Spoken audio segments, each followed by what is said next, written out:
Ang kwentong inyong mapapakinggan ay kwentong pantasya na aking nilikha para sa inyo. Sana po ay inyong magustuhan. Alam mo yung tipong lalaki na kahit hindi mo type, parang gusto mong subukang mahalin? Ganon si Liro. Hindi mo siya basta-basta makikita sa kalsada. Kasi hindi siya taga rito. Isa siyang engkanto. At hindi lang basta engkanto, kundi isa sa mga pinakamatipunong nilalang sa mundo nila. Ang itsura niya, isipin mo ang kombinasyon ng isang modelo ng pabango, isang bida sa teleserye, at isang diwata na may lahing demonyo sa ganda ng balat. May pilik matang mas makapal pa sa buhok ng ibang lalaki, at mata niyang kulay berde na parang laging nangaakit kahit hindi mo siya tinitingnan. Pero hindi lang itsura ang meron si Liro. May kakaiba siyang aura na pang-akit. Isang regalo, o hindi kaya isumpa, mula sa lahi ng mga engkantong mas piniling gamitin ang ganda sa kalibugan kesa sa kabutihan. Ang sabi-sabi, kahit engkantada, tekbalang, manananggal o babaeng mortal, pag natitigan ni Liro, may kung anong nangyayari sa katawan nila. Nanlalambot ang tuhod, namamasa ang mga labi, kumakabog ang puso. At si Liro, sanay na sanay sa ganyang reaksyon. Sanay siyang sinusuyo, pinagsisilbihan, at sinasamba. Pero wag ka, hindi siya nananatili. Walang babaeng tumatagal kay Liro. Para sa kanya, ang relasyon ay parang buffet. Tikim dito, kagat doon. Tapos, iwan na kung busog na. May mga engkantada na muntik nang magpakamatay dahil sa kanya. May mga mortal na babae ang pinasok ang gubat ng engkanto kahit delikado, makasama lang siya. Pero si Liro, palaging, hindi mo ako kailangan, ako lang ang may kailangan sa'yo. Kahit ang konseho ng mga matandang engkanto, hindi siya mapagsabihan. Natural lang ang ganito sa lahi natin. Sabi niya minsan sa isang pagpupulong. Hindi ko kasalanan kung ako ang gusto ng lahat. Kaya ng isang araw, naisip niyang maglibang sa mundo ng tao. Wala siyang pakialam sa babala ng mga matatanda. Baka hindi mo kayang baliktarin ang larong sinimulan mo, sabi ng matandang tagabantay. Pero ngumiti lang si Liro. Wala pa namang babaeng nakakagapo sa akin. Sa gabi ng kanyang pagdating sa Maynila, tahimik ang lungsod pero punong-puno ng lihim na init. Si Liro ay naglakad sa kahabaan ng mga iskinita. Nakaitim lang na polo na bahagyang bukas sa dibdib at pantalon na parang hinulma sa katawan niya. Hindi siya mukhang engkanto. Mukha siyang artista na hindi mo alam kung foreigner o Pinoy. Ngunit ang amoy niya, isang kombinasyon ng tubig mula sa ilog ng engkanto at init ng katawan ng lalaki sa gabi ng pakikipagtalik. Hindi nagtagal, napansin niya na kahit sa mundong ito, gumagana pa rin ang pangaakit niya. May mga babaeng tumitigil sa paglalakad para lang sumuliyap sa kanya. May isang bading na muntik nang mahulog sa kanal dahil napatitig sa puwet niya. Isang babae pa nga ang lumapit at sinabing, "Hi, kanina pa kita tinitingnan. Gusto mo na kasama?" Pero ngumiti lang si Liro at tumango na parang hari. Sabay lakad palayo. Kumbaga, panibagong playground ito para sa kanya. Hanggang sa nakita niya ang isang dalaga. Nasa gilid ng madilim na kalsada, may neon light sa likod. Nakaupo sa sira-sirang plastik na upuan habang nakasandal sa pader. Nakapulang bestida. Medyo hapit pero hindi bastos. Mahaba ang buhok. Kulot sa dulo. Parang naligo sa usok at gabi. Hindi siya kagandahan sa unang tingin pero may dating. Isang klase ng dating na hindi nakikita kundi nararamdaman. At sa unang pagkakataon, napahinto si Liro. "Anong tinitingin-tingin mo dyan?" Malanding tanong ng babae. Parang may hinahamon. Parang sinasabing, gusto mo ako? Subukan mo. Ngumiti si Liro. Ako si... Hindi kita tinatanong. Sagot ng babae. At doon siya nagsimulang maintriga. Kasi sa unang pagkakataon, hindi siya ang may kontrol. Tumabi siya rito. Gabi na. Wika niya. Gabi nga. Sagot ng babae, sabay titig sa mata niya. At sa isang iglap, naramdaman niyang parang may bumaliktad sa sikmura niya. Hindi niya maipaliwanag. Basta may kakaiba sa titig ng babaeng ito. At kung dati, siya ang laging nagpapakaba, ngayon, parang siya ang nilalaro. Kung meron mang gabi na hindi inaasahan ni Liro na babago sa direksyon ng libog at laro niya, ito na yun. Hindi na siya umalis sa tabi ng babae. Tahimik lang silang dalawa, pero punong-puno ng tensyon ang pagitan nila. Ang daming tanong sa isip ni Liro. Bakit hindi siya natitinag sa titig ko? Bakit hindi siya nahihiya? At bakit kahit ilang beses ko siyang gustong iuwi, hindi siya sumasama agad? Mayosi ka ba? Tanong ng babae habang nakapikit na parang wala lang. Wala. Pero gusto mo ba ng alak? Sagot ni Liro. Confident pa rin. Pero may konting kaba sa loob. Bumukas ang mata ng babae. Mabagal. Parang may sinasadyang epekto. Kung may alak ka, dapat may silid din. Parang musika sa tenga ng engkanto ang narinig niya. Sumama ka na sa akin. Bulong niya, habang dahan-dahang lumalapit. Pero bago pa siya makadikit, tinapik siya ng babae sa dibdib gamit lang ang dulo ng daliri. Hindi sa kung saan-saan, ako ang pipili. Ngumiti lang si Liro. Matapang ka ha, mas lalo akong ginaganahan. Wika nito sa isipan. Dinala siya ni Salome. Oo, doon lang niya nalaman ang pangalan niya. Sa isang maliit na motel sa tapat ng lumang sabungan. Mukhang luma. May sira-sirang signage at nag-iisang ilaw na kumikislap sa labas. Pero hindi ito ang mahalaga kay Liro. Ang mahalaga, kasama niya ang babaeng hindi niya maintindihan. Pagpasok sa silid, naamoy niya agad ang kombinasyon ng pabango at insenso. May halong bango ng bulaklak na hindi niya ma-identify. Hindi ito pangkaraniwan. May pagkakatulad sa halamang ginagamit ng mga albularyo. Pero binaliwala niya ito. Mas malakas ang tibok ng katawan niya. Tumayo si Salome sa harap ng salamin at tinanggal ang sapatos. Bago ang lahat, wika niya, uminom muna tayo. Kinuha niya mula sa kanyang sling bag ang isang maliit na bote. Kulay rosas ang laman. Umuusok ng bahagya kahit malamig ang silid. Ano yan? Tanong ni Liro habang tinututok ang ilong para amuyin ito. Pangpagana. Sagot ni Salome habang may kapilyahan sa mata. Napangiti si Liro. Sa akin mo pa sinabi yan. Wala nang mas gagana pa sa akin. Inabot niya ang baso. Tinungga. Mainit yun sa lalamunan. Parang may pumitik na kakaiba sa puso niya. Pero agad niyang isinantabi. Masyado siyang sabik. Lumapit siya kay Salome. Humawak sa bewang at kinuyom ang batok nito. Ngayon, gusto na kitang tikman.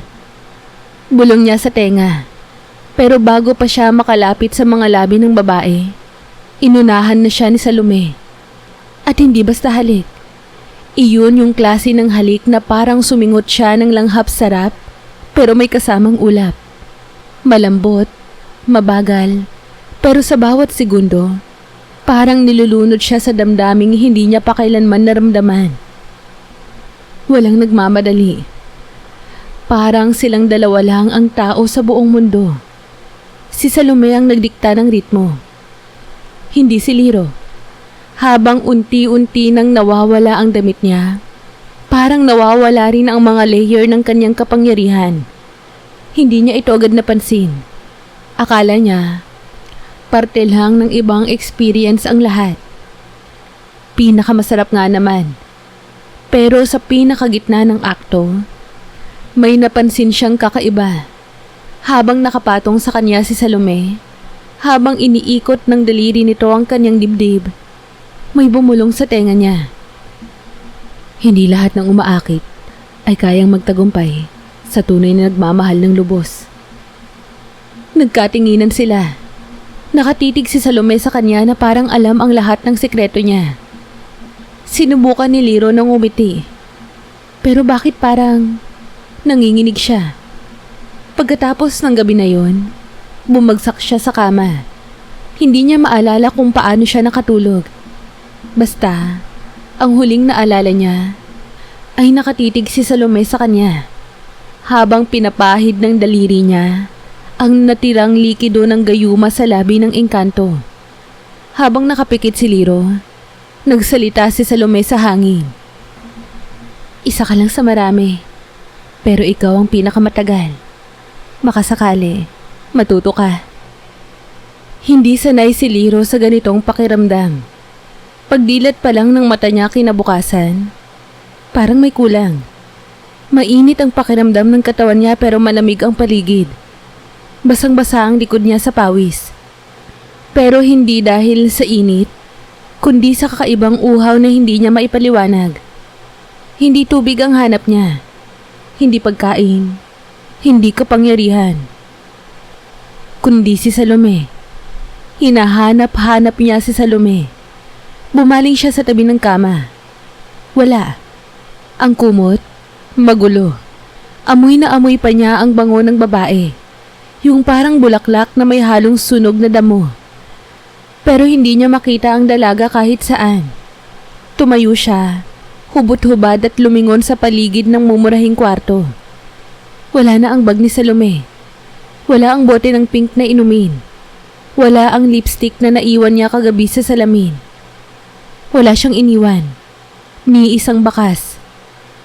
Pero bakit parang siya ang naiwan? Lumabas ng motel si Liro. Bit-bit lang ang kanyang suot na pantalon. Walang sapatos. Walang direksyon. Tulala. Ang mga taong nadaanan niya, hindi gaya ng dati. Hindi siya tinititigan. Walang babaeng sumusulyap. Wala na ang aura niya. Doon niya lang na-realize, hindi na siya pinapansin. Akala niya kanina lang. Pero kahit ang tindera ng balot, hindi man lang napatingin nang dumaan siya. Dati, kahit bakla o matrona, napapahinto sa kanya kahit hindi siya kumikibo. Pero ngayon, parang invisible siya. Parang ordinaryo. Parang tao. Habang naglalakad sa bangketa, pilit niyang binabalikan sa isipan ang nangyari kagabi. Yung halik, yung alak, yung halimuyak ni Salome. Yung nararamdaman niya na parang nahulog siya sa sariling pantasya niya. Gayuma ba yun? Bigla siyang kinabahan. Tumigil siya sa tapat ng isang salamin ng lumang barbershop. Tiningnan niya ang sarili niya. Gwapo pa rin naman siya. Kompleto pa rin ang forma ng mukha. Pero may isang bagay na wala sa mata niya. Walang ningning. Walang kapangyarihan. Sa engkantong mundo, may tinatawag silang alis diwang gayuma. Isa itong rare na klase ng mahika kung saan ang isang biktima ay unti-unting nawawalan ng pagkakakilanlan sa sarili habang nauulol sa isang bagay o nilalang. Isa kaya siyang biktima? Hindi na siya mapakali. Bumalik siya sa iskinita kung saan niya unang nakita si Salome. Pero wala na ito. Ang plastic na upuan, wala na rin. Wala man lang bakas na may nakatambay doon. Para bang hindi totoo lahat ng nangyari. Pero hindi niya kaya. Hindi niya matanggap. Kailangan niya si Salome. Sa loob ng ilang araw, hinanap niya ito. Sa mga kalye ng avenida, sa loob ng mga bar, sa mga iskinita, kahit sa mga beer house na dati ay dinadaanan lang niya. Wala. Tuwing gabi hindi siya makatulog. Tuwing umaga, para siyang gutom na hindi maintindihan. Hindi gutom sa laman, kundi sa presensya. Yung tipong kahit anong gawin niyang pag-iisa, may boses sa utak niya na humihinga ng pangalan ni Salome. Isang linggo ang lumipas, wala pa rin. At sa puntong yun, napilitan siyang bumalik sa mundong engkanto. Pero hindi tulad ng dati, wala siyang yabang sa lakad. Tahimik siya. Hindi na siya nakaangkat. Hindi na siya ngumiti. Wala na siyang nais kundi magpahinga at baka sakaling matanggal ang epekto ng kung anumang ginawa sa kanya ng babaeng yun. Pero pagdating niya sa hall ng engkanto, ang dating silid kung saan lahat ng mga engkanto ay tinatanggap bilang tagumpay, ay walang bumati. May mga engkantadang dati ay halos maghubad sa harap niya. Pero ngayon, tumatalikod na. Ang isa pa nga, binigyan siya ng malamig na titig. Wala ka na bang amoy? Tanong ng isa sa kanila. Amoy? Yung amoy ng kapangyarihan. Amoy ng babaerong engkanto. Wala na. Doon siya bumaling sa salamin sa loob ng sariling kuweba. Tinignan niya muli ang sarili. Wala nang ang bakas ng dating siya. Ang lalaking ginugusto ng lahat ay ngayon nangangarap na lang ng isang babae. At hindi lang basta babae. Isang babaeng bayaran kung titingnan ng iba. Pero para sa kanya, siya na ang langit at impyerno. At sa sobrang uhaw niya rito, bumalik siya sa Maynila at tuluyang hinanap si Salome. Bawat araw na lumilipas, lalong nababaliw si Liro. Hindi ito tulad ng mga nakaraan niyang babae na kahit sobrang init ng katawan niya noong gabing magkasama sila, kinabukasan ay kayang-kaya niyang limutin. Minsan nga, hindi na niya maalala ang pangalan. Pero kay Salome, hindi lang pangalan ang naaalala niya. Buong pagkatao nito. Ang amoy, titig, hinga, labi, lahat. Sa bawat sulok ng Maynila, hinanap niya ang dalaga. Tinahak niya ang Quiapo, nakisiksik sa Divisoria, umikot sa mga bar sa Timog, nagmasid sa ilalim ng tulay sa Pasig, at naghintay ng gabi-gabi sa mga eskinita.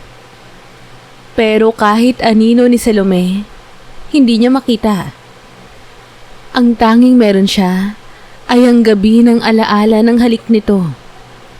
Sa bawat babaeng nakikita niyang may pulang bestida, kinukusot niya ang mata niya. Umaasa na si Salome na yon. Pero laging ibang tao. Laging hindi siya. Isang araw, habang nakaupo siya sa isang sira-sirang bangko sa tapat ng karinderya sa Santa Mesa, may dumaan na amoy insenso. Hindi siya agad lumingon. Pero nang tumama ang amoy sa ilong niya, yung halong bulaklak at tuyong damo, natigilan siya. Pagtingin niya sa kaliwa, doon niya nakita ang dalaga. Si Salome. Simple lang ang ayos nito. Nakaitim na sando at denim shorts. Walang make-up. Pero mukhang mas malakas ang presensya ngayon kesa noong gabing una silang nagkatagpo. Hindi na siya yung malamyang tinitigan niya sa kalsada. Si Salome ngayon ay mukhang mas malakas, mas kontrolado, mas malayo. Lumapit siya. Nanginginig ang tuhod. Parang hindi siya engkanto. Parang isa lang siyang binatilyong biglang nakakita ng crush niya. Salome. Mahina niyang tawag. Napalingon ng babae. Tinignan siya mula ulo hanggang paa. Oh, ikaw pala. Sabi nito ng malamig. Yun lang. Ikaw pala. Wala man lang kamusta ka.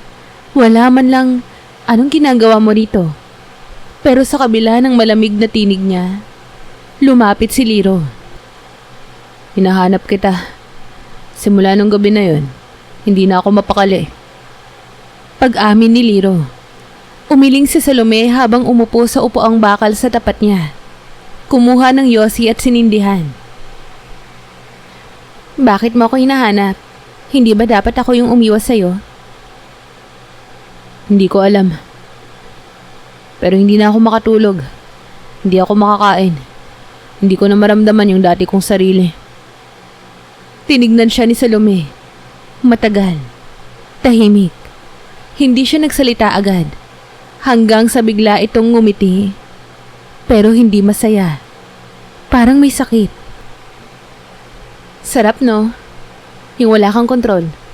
Yung kahit anong pilit mong maging ikaw, may humihila sa'yo palayo sa sarili mo.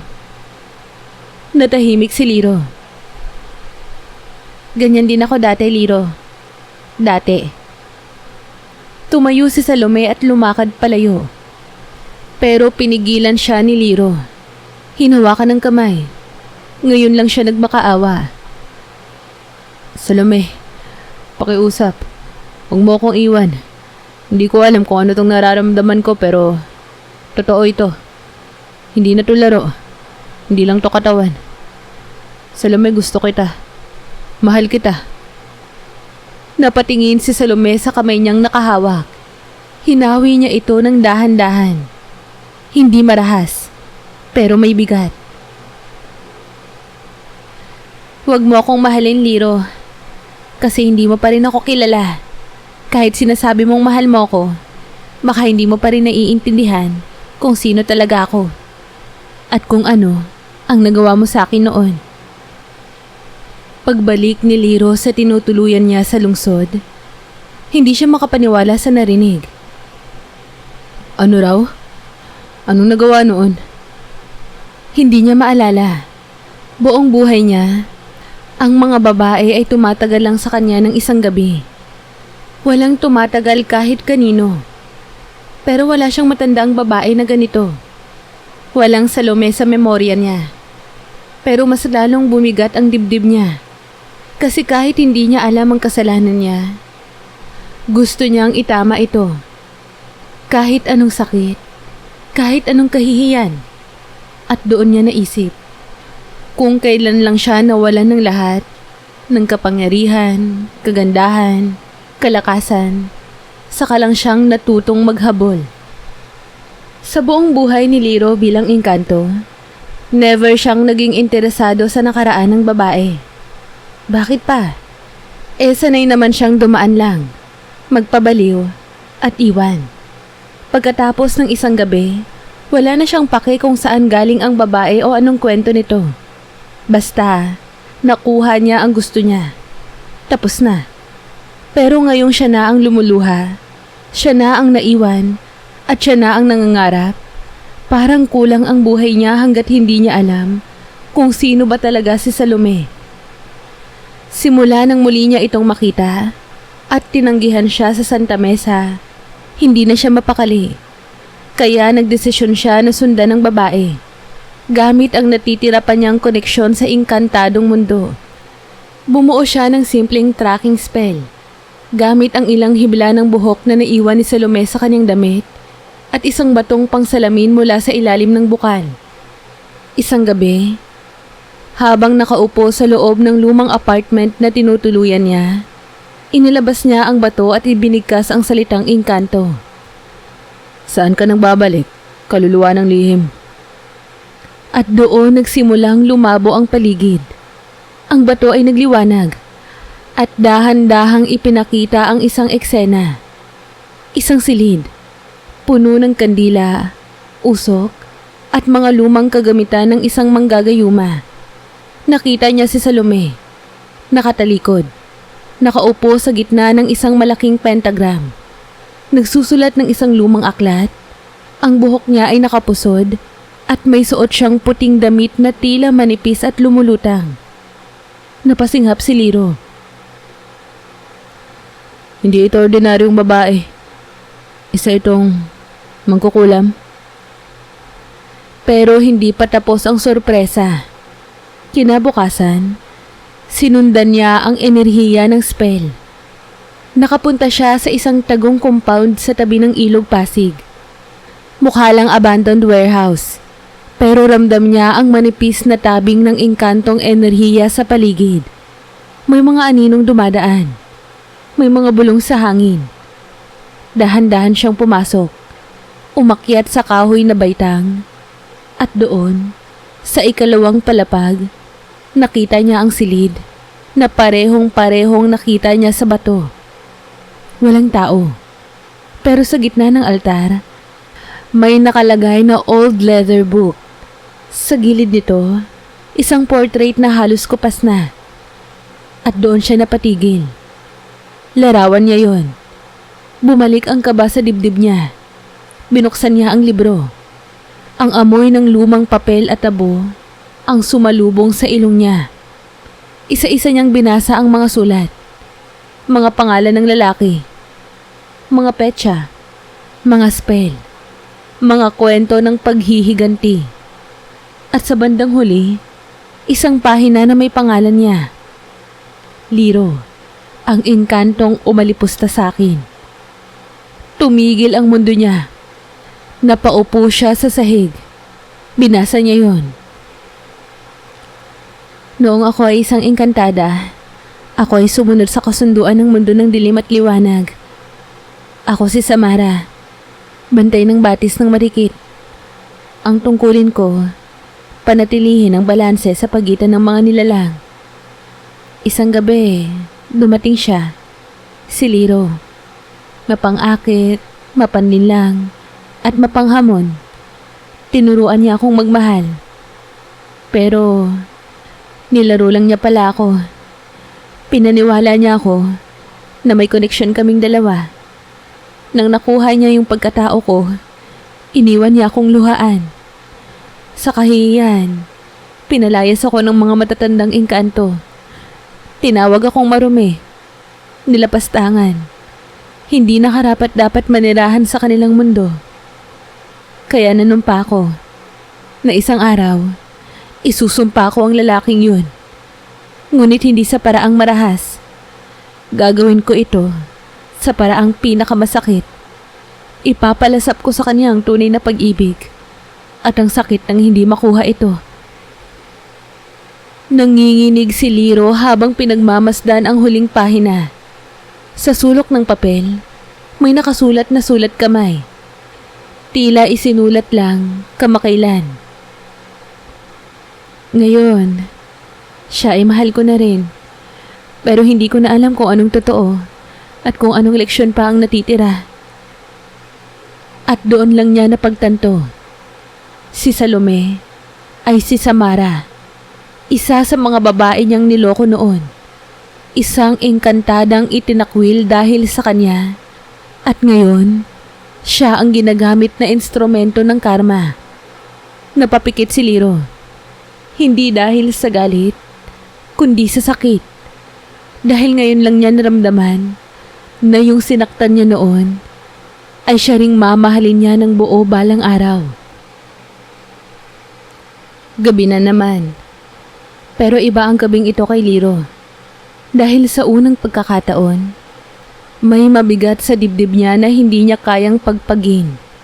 Hindi ito init ng katawan. Hindi libog. Hindi rin ito galit. Isa lang siyang nilalang na punong-puno ng hiya. At oo, takot.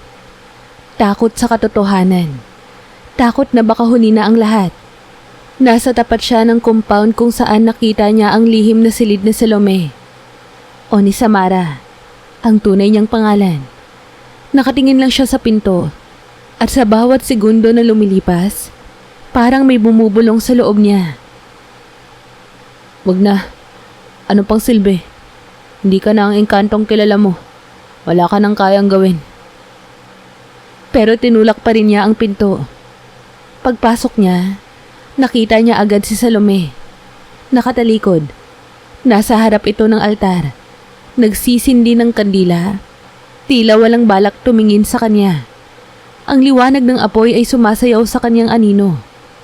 At ang anino niya, parang mas malaki. Mas matatag kesa noon. Samara. Mahina niyang sabi. Parang dasal. Parang hiling. Pero hindi kumibo si Samara. Hindi rin siya umalis. Kaya naglakad siya papalapit. Dahan-dahan. Nang halos isang dipa na lang ang layo niya, bumuntong hininga si Salome. Akalain mo nga naman. Aniya, malamig ang boses pero may pahiwatig ng hinanakit. Ang engkantong nagpaluha sa akin noon, ngayon ay parang basang sisiw sa ulan. Hindi sumagot si Liro. Tumango lang. Bakit ka pa nandito? Dagdag ni Salome. Di ba dapat masaya ka na sa bagong biktima mo? Lumunok si Liro. Wala na akong kaya. Wala na akong kapangyarihan. Wala na akong ibang babae. Ang meron na lang ako ay ikaw. Tumawa si Salome ng mapait. Ikaw na ngayon ang marunong magmahal? Hindi ko alam kung anong ibig sabihin ng pagmamahal noon. Pero kung ito yung hindi ko matanggal sa isip ko, kung ito yung sakit na parang nabubulok ang kaluluwa ko kapag hindi kita nakikita, kung ito yung pagkasira ko tuwing nilalabanan mo ako. Napahinga siya ng malalim. Siguro, ito na nga yun. Lumingon si Salome. Sa unang pagkakataon, nagkatinginan ulit ang mga mata nila. Pero iba na. Hindi na ito tulad ng dati. Hindi na siya ang hari. Hindi na siya ang may hawak ng baraha. Siya na ang humihingi. Siya na ang humahabol. Hindi mo man maalala, pero sinaktan mo ko, Liro. Wika ni Salome. Mahina pero punong-puno ng bigat. Akala ko, sa isang gabi nating magkasama noon, totoo lahat ng naramdaman ko. Pero pagkagising ko, wala ka na. Parang wala akong halaga. At alam mo ang pinakamasakit? Tumutulo na ang luha niya. Naging engkanto ako na walang lugar. Dahil sa'yo. Lumapit si Liro at lumuhod sa harapan niya. Hindi na siya engkanto sa kanyang anyo, kundi isang lalaking humihingi ng tawad. Wala akong maiaalok sa'yo ngayon, Samara. Wala akong yaman. Wala akong kapangyarihan. Wala na akong kahit anong ora, o galing, o tikas. Pero kung kapatawaran ang halaga para makabawi, ibigay mo lang. Kahit masaktan pa ako. Kahit hindi mo ako mahalin pabalik. Pero sana, pakinggan mo na mahal kita. Tahimik. Mahaba ang katahimikan. Ang kandila ay unti-unting nauupos. At ang usok ay lumilikha ng mga aninong gumagalaw sa paligid nila. Tumayo si Salome. Lumapit sa altar. Kinuha ang bote ng huling potion. Yung may pink na usok. Ang parehong uri ng gayumang ginamit niya noon. Lumapit siya kay Liro. Ibinuhos ito sa kanyang palad at sabay inihampas sa dibdib ng lalaki. Nagliwanag ang dibdib ni Liro at kasabay nito, nagsimulang magbura ang mga marka ng kanyang pagiging engkanto. Nawawala ang huling bakas ng kanyang lahi, ang huling piraso ng dating siya. At habang nangyayari ito, mahigpit siyang tinitigan ni Salome. Hindi ko na kailangang gayumahin ka ulit. Kasi sa wakas, natutunan mong masaktan. Umatras si Salome. Lumakad palayo. Iniwan siyang nakaluhod sa gitna ng silid. Pero sa huling sandali, bago siya lumabas ng pinto, huminto siya. At kung handa ka talaga, Liro, hintayin mo akong bumalik. Pero hindi para sa katawan mo, kundi para sa puso mo. At sa gabing yun, habang pinapanood ni Liro ang usok ng gayuma na unti-unting nawawala sa hangin, napangiti siya sa gitna ng luha. Sa unang pagkakataon sa buhay niya, hindi niya ginusto ang katawan ng babae. Ginusto niya ang pag-ibig. Wala na si Liro sa mundo ng mga engkanto. Hindi lang sa pisikal na anyo, kundi pati sa mismong diwa. Nang isinumpa siya ni Salome at tuluyang nabura ang huling bakas ng kanyang kapangyarihan, ramdam niyang hindi na siya kailanman makakabalik. Wala nang titig na kayang mangakit. Wala na ang aura ng pagnanasa na dating kusang dumadaloy. Ang dating babaerong engkanto, tao na ngayon. At sa unang beses, hindi siya nagtangkang tumakas. Nanirahan si Liro sa isang barong-barong sa gilid ng ilog, malapit sa isang lumang palengke sa Mandaluyong. Sa halip na pulang alak at halik ng mga diwata, kape na may asukal lang ang laman ng kanyang baso sa umaga. Ang mga gabi, ginugugol niya sa pananahi ng mga sira niyang damit o pakikinig sa radyo ng kapitbahay. Tahimik, payapa, walang humahabol, walang umaasa. Pero sa loob niya, may inaalayan siya ng bawat araw. Si Salome. Hindi siya bumalik sa pang-aakit. Hindi siya naghanap ng panibagong katawan na mapapasakan. Ni hindi siya makatingin sa ibang babae ng matagal. Kasi sa bawat babae, ang mukha ni Salome ang bumabalik sa isipan niya. Kaya nagsimula siyang magtama ng sarili. Lahat ng maling gawin na alam niyang kinasanayan niya noon, isa-isa niyang itinama. Dati, may pagkamayabang siya. Ngayon, tumutulong siya sa mga tindera sa palengke na magbuhat ng sako ng bigas. Dati, hindi siya marunong makinig. Ngayon, kahit matatandang lalaking lasing sa kanto, pinakikinggan niya habang nagsasalita tungkol sa buhay. Dati pinandidirihan niya ang kahirapan. Ngayon, itinuturing niya itong bagong anyo ng pagkatao. Isang klase ng kapangyarihan na mas matindi pa sa gayuma. Ang pagpapakumbaba. Minsang umuulan ng malakas, hindi niya napigilan ang mapaluha habang nakaupo sa ilalim ng bubong na tumutulo. Hindi dahil sa malamig, kundi dahil sa kabila ng lahat, nagsusumamo siya kay Salome. Wala siyang kasiguraduhan kung babalik pa ito. Pero naniniwala siya. Kung sakali mang hindi na ito muling sumipot, ayos lang. Dahil hindi siya nagbago para sa gantimpala. Nagbago siya para sa sarili niya. Isang araw pumunta siya sa gitna ng kagubatan ng mga engkanto. Hindi upang ibalik ang sarili, kundi para isuko ang lahat. Bawat gamit, bawat alahas, bawat sagradong bagay na minana niya bilang engkanto, sinunog niya. Habang nilalamon ng apoy ang mga ito, umusal siya ng dasal. Kung ang pagbabago ko ay hindi sapat para makuha ang kapatawaran ng mundo, hayaan niyo na mabulok ako bilang tao. Pero kung may saysay pa ang puso ko, sana, kahit sa panaginip, masilayan ko siyang muli. Pagbalik niya sa barong-barong, may sulat na nakasabit sa pintuan. Walang pangalan, walang lagda. Kung may matitira pa sa'yo kahit wala na akong ibigay, doon ko malalaman kung kaya mo akong mahalin nang hindi mo ako pagmamayari. Hawak niya ang sulat habang nakaupo sa labas. Malamig ang hangin. Habang nagsisimula ng bumagsak ang ulan, walang garantiya kung galing talaga kay Salome yun. Pero may nararamdaman siya, nakakaibang init sa dibdib. Hindi pa tapos ang laban. Pero ngayon, hindi na ito laban ng paghahabol. Ito na ang laban ng paghihintay. Lumipas ang mga linggo, tapos buwan. Ang dating engkantong si Liro, ngayon ay hindi na makilala ng sino mang dating nagkakandara pa sa kanya. Nawala na ang kinang ng balat niya. Wala na ang kaakit-akit na postura. Ang tinig niyang dati ay kayang mangakit ng kahit sinong babae sa isang salita. Ngayon ay paos, marupok, halos pabulong. Sa madaling salita, unti-unti na siyang nagiging ordinaryo.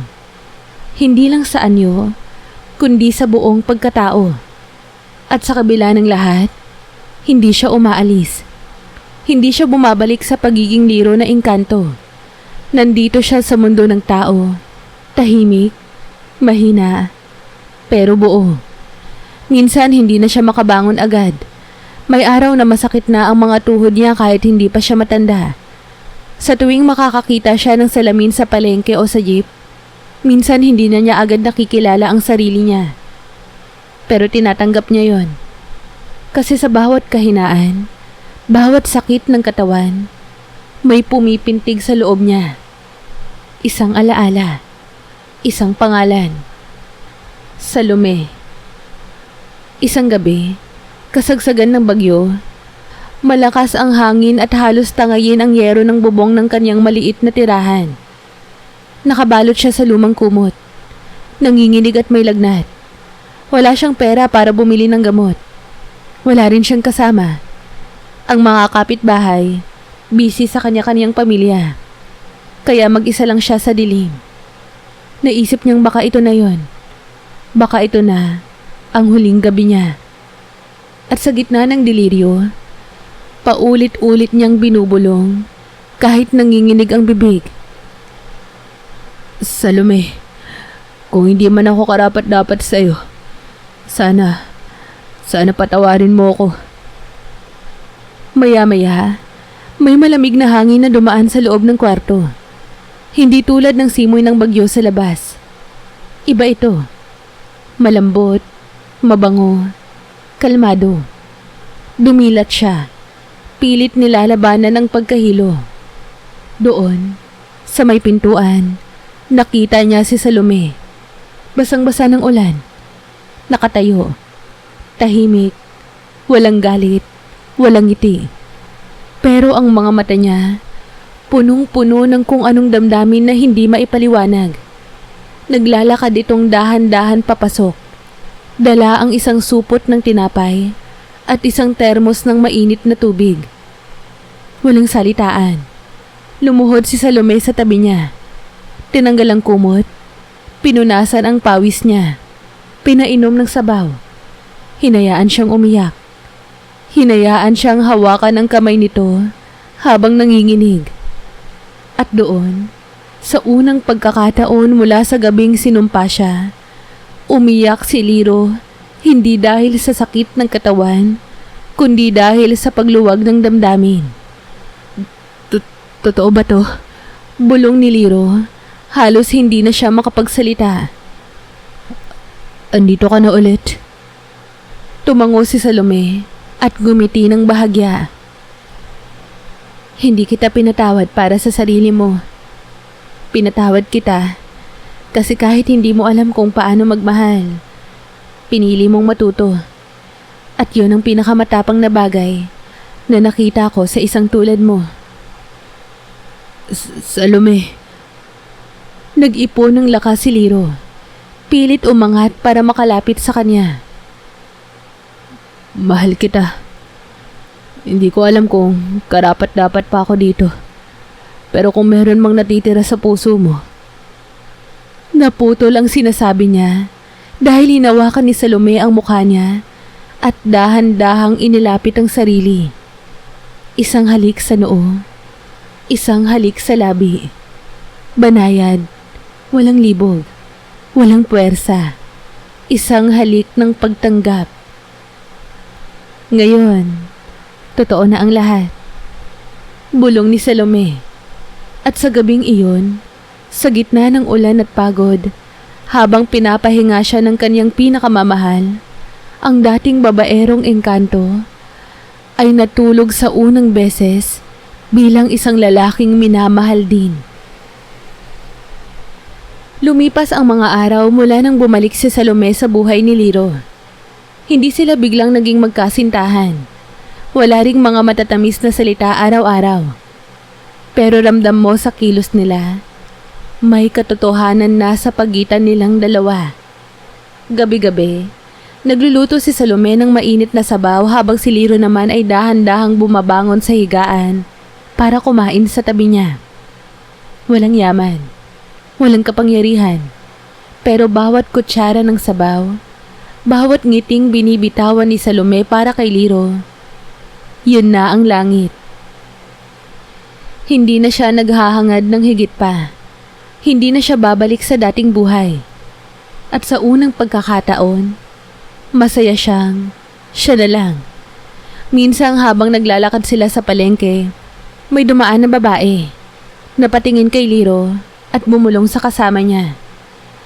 Dati yan yung gwapong lalaki sa may Pasig na nilalapitan ng lahat ng babae, di ba? Pero parang nag-iba siya. Hindi na siya mukhang engkanto sa sobrang gwapo. Pero mas totoo. Narinig yun ni Salome. Tinapik si Liro sa braso. Anong pakiramdam mo? Ngumiti si Liro. Mas magaan. Kasi kahit hindi na ako pinagmamasdan ng mundo, ikaw pa rin ang tumitingin sa akin. Nagulat si Salome sa sinabi niya. Nagiging malambing ka na ha? Hindi lambing to. Totoo na to. Sagot niya. Isang gabi habang nakaupo sila sa bubungan ng kanilang munting tahanan, pinagmamasdan ng mga bituin na halos natatakpan ng alikabok ng Maynila. Humilig si Liro kay Salome. Tahimik lang sila. Walang salita. Basta magkadikit. Magkasama. Hanggang sa magsalita si Salome ng halos pabulong. Alam mo ba kung bakit kita binalikan? Dahil naawa ka sa akin. Biro ni Liro. Pero kita sa mga mata niya na seryoso ang tanong. Umiling si Salome. Binalikan kita kasi ikaw lang ang lalaking kayang mahalin ako kahit hindi ako engkantada. Kahit isa lang akong babae na may sugat, may galit, may mapait na kahapon. At ikaw lang ang lalaking handang tumanggap ng pag-ibig na walang kasiguraduhan. Tumingin si Liro sa kanya. Hindi mo kailangang maging engkantada para mahalin ka. Eh ikaw, handa ka bang maging tao habang buhay? Ngumiti si Liro. Kung tao ang kapalit ng pagmamahal mo, mas gugustuhin ko pang maging mahina. Basta't totoo. At doon, walang seremonya, walang engkantadong awitin, walang gayuma. Naghalikan sila. Hindi na ito tulad ng dati. Wala nang apoy na sinadyang sindihan. Wala nang lasong halik. Ito ay halik ng dalawang nilalang na pinili ang isa't isa. Kahit gaano kasakit ang pinagdaanan. At sa sumunod na araw, inilibing nila sa ilalim ng puno ng kamyas ang lumang libro ni Salome. Doon din, isinama ni Liro ang piraso ng basag niyang anting-anting. Parang sinasabi nilang pareho na tapos na ang lahat ng paninira. Magsisimula na sila ng buo. Makalipas ang ilang taon, wala nang nakakaalala kay Liro bilang engkanto. Para sa mundo, isa lang siyang lalaking tahimik, simpleng nagtitinda ng inumin sa kanto. Kasama ang asawa niyang tahimik pero malalim ang mga mata. Wala silang anak. Wala silang yaman. Pero tuwing gabi, kapag magkadikit ang mga palad nila habang natutulog, mas malakas pa ito sa kahit anong kapangyarihan. At kung may natutunan man si Liro sa lahat, ito ay ang katotohanang ang tunay na gayuma ay hindi iniinom, kundi ipinaglalaban, pinipili, at pinagsisisihan kung kinakailangan.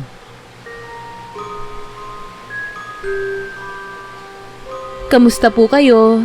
Muli, maraming salamat po sa pagsubaybay. Huwag niyo po sanang kalilimutang mag-like, share, comment, at subscribe. Hello po sa mga subscribers ko at welcome po sa mga bago kong subscribers. Patuloy po akong taus-pusong nagpapasalamat sa walang sawa niyong pagsuporta. Mahal na mahal ko po kayo. Palagi po kayong mag-iingat. Have a nice day po. Hanggang sa muli.